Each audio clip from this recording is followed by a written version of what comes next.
Before we dive in, comment below what you want the next video to be about. Your idea will be the next one we make. Picture this. You're obsessed with a serial killer. Not just any serial killer, but Dexter Morgan. You know, the lovable psychopath from the hit TV show who called Miami home and the ocean his personal dumping ground. So naturally, you book a flight to Miami. You map out every filming location, every marina, every spot where fictional blood was spilled. Congratulations, you've just become a dark tourist. And trust me, you're not alone in this beautifully twisted hobby. Dark tourism, for those keeping score at home, is the practice of visiting places associated with death, disaster, or human suffering. It's where vacation meets morbid curiosity, where your Instagram feed gets really, really dark. Take Chernobyl, for example. Nothing says fun family vacation like radiation poisoning and abandoned playgrounds. Or how about Auschwitz, where apparently the selfie stick was invented for all the wrong reasons. Then there's the Pablo Escobar tours in Colombia. Because nothing honors the victims of drug violence quite like a themed bus tour with souvenir t-shirts. Yes, they actually sell Pablo Escobar merchandise. I wish I was making this up. Let's take a magical mystery tour through some of humanity's greatest hits, shall we? From foggy London alleys to the sun-drenched coasts of California, it seems we have an insatiable, slightly morbid curiosity, a deep-seated need to stare into the abyss. Perhaps it's a way to confront our own mortality from a safe distance, a little dose of existential dread to make our own lives feel more vibrant.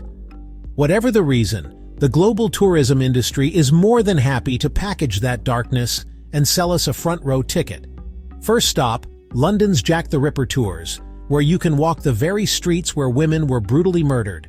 The guides, often with theatrical flair, spin tales of gaslight and gore, transforming historical fact into a thrilling performance. Nothing quite captures the romance of Victorian London like following in a serial killer's footsteps, turning brutal femicide into evening entertainment. It's a ghoulish ghost story where the victims are real, but their names and lives are often just footnotes to the legend of the man who killed them. But why stop in London? America, the home of the highly publicized serial killer. The kind of people Dexter would target, offers its own grim itinerary. In San Francisco, you can trace the steps of the Zodiac, a killer who taunted police with cryptic ciphers. The unsolved nature of the case turns a trail of terror into a live-action puzzle for amateur sleuths. Then there's the Ted Bundy Pilgrimage, a multi-state road trip of horror. Fans, and yes, they call themselves fans, visit his childhood home, the sites of his abductions, and even the courthouse where he was tried. It's a chilling form of celebrity worship for a monster. Then we have Alcatraz, where you can experience the joy of solitary confinement for the low price of a ferry ticket. The award-winning audio tour pipes the voices of former inmates directly into your ears, making the misery feel personal. Then you can smile for the camera in your very own prison cell. The irony is absolutely free, but the souvenir photo proving you did time will cost you. Ground Zero in New York has become a pilgrimage site, which is actually quite moving and appropriate for quiet reflection. But the line between witness and voyeur is razor thin. It's crossed the moment you see someone taking a duck-face selfie next to the memorial pools, searching for the perfect angle to capture their respectful sorrow, turning a sacred space into a social media backdrop.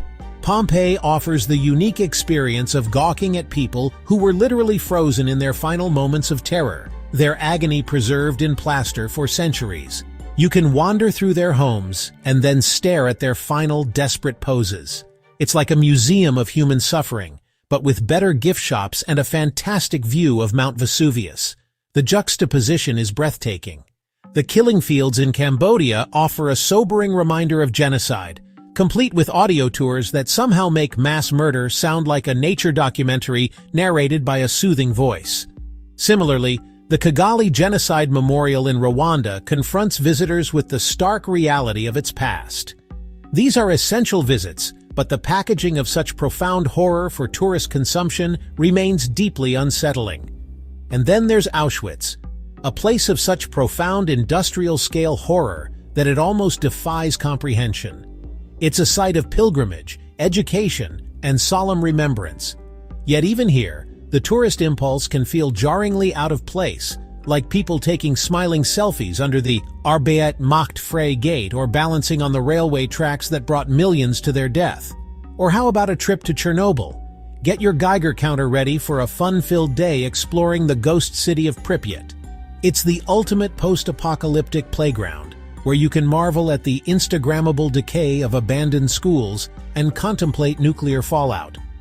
The invisible danger adds a layer of extreme sport thrill, turning a catastrophic failure of human engineering into an edgy adventure. Perfect for that moody, thoughtful yet edgy profile picture. Just don't breathe too deeply.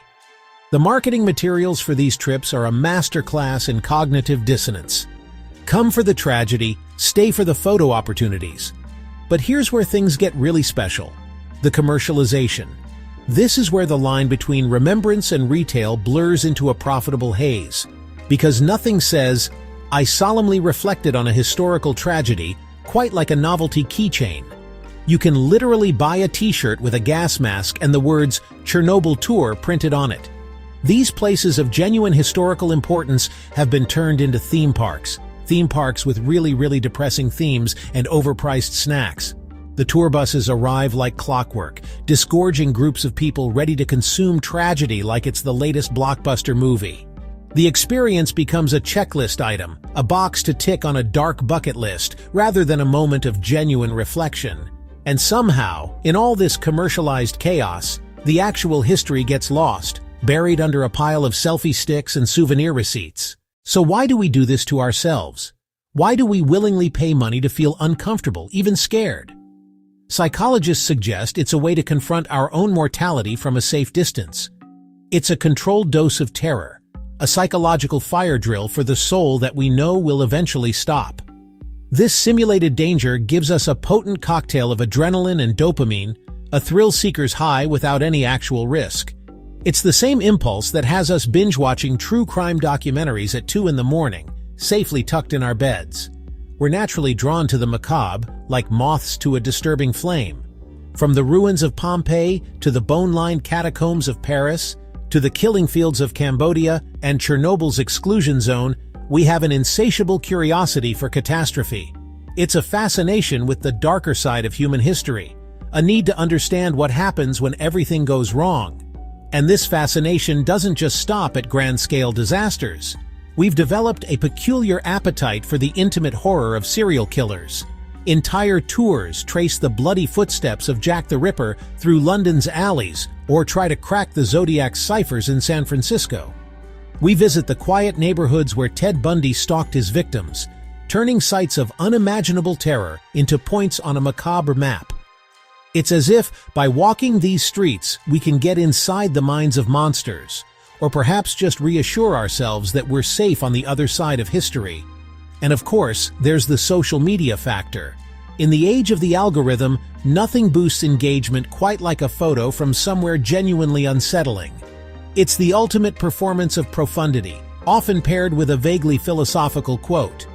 "Look how deep and contemplative I am, standing where terrible things happened. Just don't look at the 50 other selfies I took to get this one perfect, somber yet cute expression." To be fair, some dark tourism is genuinely educational and respectful. When done right, visiting sites like Auschwitz-Birkenau can help us understand history and honor victims. But when done wrong, it's basically disaster porn with a travel budget.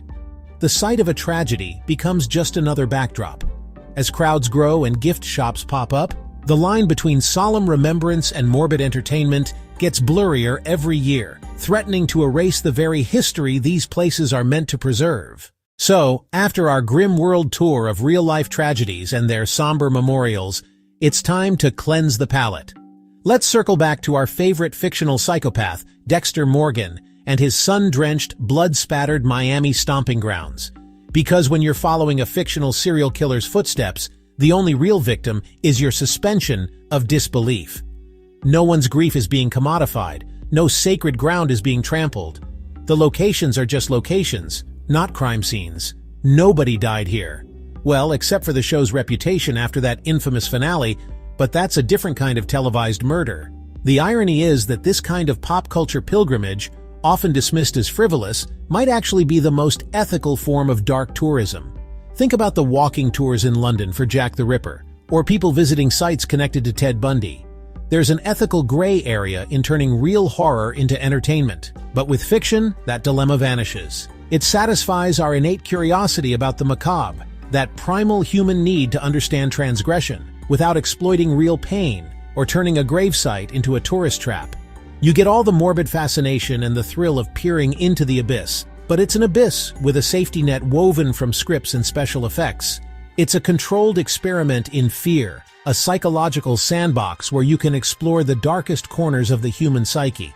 There's none of the actual human suffering or messy ethical quandaries, just the pure, unadulterated, and most importantly, story. Maybe that's the ultimate takeaway. If you feel the pull to be a dark tourist, to walk where monsters walked, at least pick somewhere the darkness is entirely make-believe. It's darkness light, a safe way to explore our own shadows without getting lost in the very real pain of others. Your Instagram will still look edgy, but your conscience can stay clean. Plus, Miami has excellent Cuban food and a vibrant nightlife.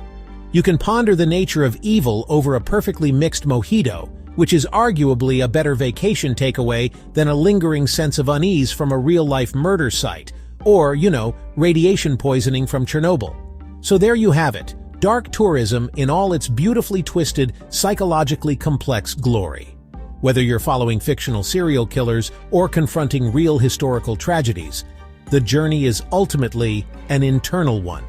It's a pilgrimage into a part of ourselves we often ignore.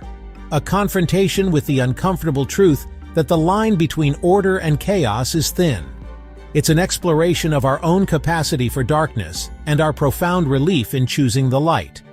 Just remember to pack your sense of irony and a healthy dose of respect along with your camera. Thanks for watching. Don't forget to comment your idea for the next video. We'll make it happen.